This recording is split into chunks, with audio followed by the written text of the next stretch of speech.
श्रेयान् स्वधर्मो विगुणः परधर्मात् स्वनुष्ठितात् స్వధర్మే నిధనం శ్రేయ పరధర్మో భయావహః.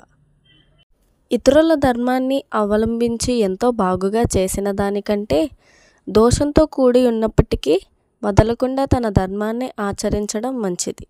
తన స్వభావానుగుణమైన కర్మ చేయడంలో మరణించినను మంచిది. తన స్వభావాన్ని విరుద్ధమైన పరధర్మం భయాన్ని కలిగిస్తుంది అని ఈ శ్లోకం యొక్క అర్థం. హాయ్ నమస్తే, this is Aishwarya studying LLB. Welcome to our channel V Square వివేకం విజ్ఞానం. Here we explore the mind, knowledge and wisdom to help you live smarter. మీరు కూడా ఇందులో ఒక పార్ట్ అవ్వాలి అంటే please hit that subscribe button. So let's move on to the content of the video. మన స్వధర్మం అంటే మనకు సహజంగా వచ్చిన ధర్మం, మన స్వభావానికి తగిన విధమైన పనులు. ఇవే మన జీవితానికి శ్రేయస్కరం. అదే మనం వేరే వారి ధర్మాన్ని, వేరే వారి లైఫ్ స్టైల్ని, వేరే వారి కళలను అనుసరించటం మొదలు పెడితే అది మన హృదయానికి ఎప్పటికీ శాంతి ఇవ్వదు. ఇది మన రోజువారీ జీవితంలో కూడా ఎంత నిజమో ఆలోచించండి. కొందరు డాక్టర్ అవుతారు, కొందరు లాయర్ అవుతారు, ఇంకొందరు ఆర్టిస్టులు అవుతారు. మనసులో లేని ఫీల్డ్లో కష్టపడితే బయటకు సక్సెస్ కనిపించినా మనకు సాటిస్ఫాక్షన్ అనేది ఉండదు. కానీ మనకు సహజంగా నచ్చిన దారిలో కృషి చేస్తే తప్పులు వచ్చినా, ఫెయిల్యూర్ వచ్చినా మన మనసుకు ఆనందం ఉంటుంది. మీకు ఒక కథ చెప్తాను. ఒక చాకలి ఉండేవాడు. అతను కుక్కను అండ్ గాడిదను పెంచుకునేవాడు. ఒకరోజు ఆ చాకలి ఇంట్లోకి ఒక దొంగ పడ్డాడు.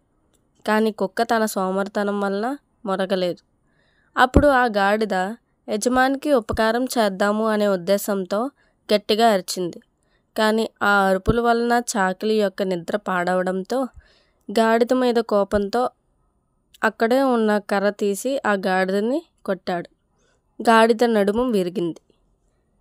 ఈ కథ విధంగా ప్రతి ఒక్కరికి ఒక ప్రత్యేకమైన పాత్ర ఉంటుంది. వేరే వారి పనిని అనుసరించకుండా తన పనిని నిజాయితీగా చేయటమే శ్రేయస్కరం. అలా కాకుండా అయితే మన జీవితం కూడా కథలో చెప్పిన గాడిద వల్లే అవుతుంది. ఇది ఒక రకమైన aspect. We have another aspect to. మన పురాణ ఇతిహాసాలు ధర్మబద్ధమైన సామాజిక జీవనానికి అండ్ ఆధ్యాత్మిక పరిణితికి కూడా ఉద్దేశించి రాయబడింది. ఆ సెకండ్ ఆస్పెక్ట్ ఏంటి అంటే మనిషి తన బుద్ధి అండ్ మనసు మధ్యలో ఉంటాడు. బుద్ధిని ప్రేరేపించడానికి చేసే పనిని స్వధర్మం అండ్ మనసుని ప్రేరేపించడానికి చేసేది పరధర్మం అంటారు. కాబట్టి పరధర్మం అంటే మనసుని ప్రేరేపించడం వలన you'll not get piece, Joy and satisfaction. అందువలన బుద్ధిని ప్రేరేపించడమే మేలు చేకూరుస్తుంది. సో ఫైనల్గా నేను ఏం చెప్తాను అంటే మన స్వధర్మం మనకే ప్రత్యేకం. దానిని ఆచరించడమే నిజమైన విజయానికి, శాంతికి మార్గం.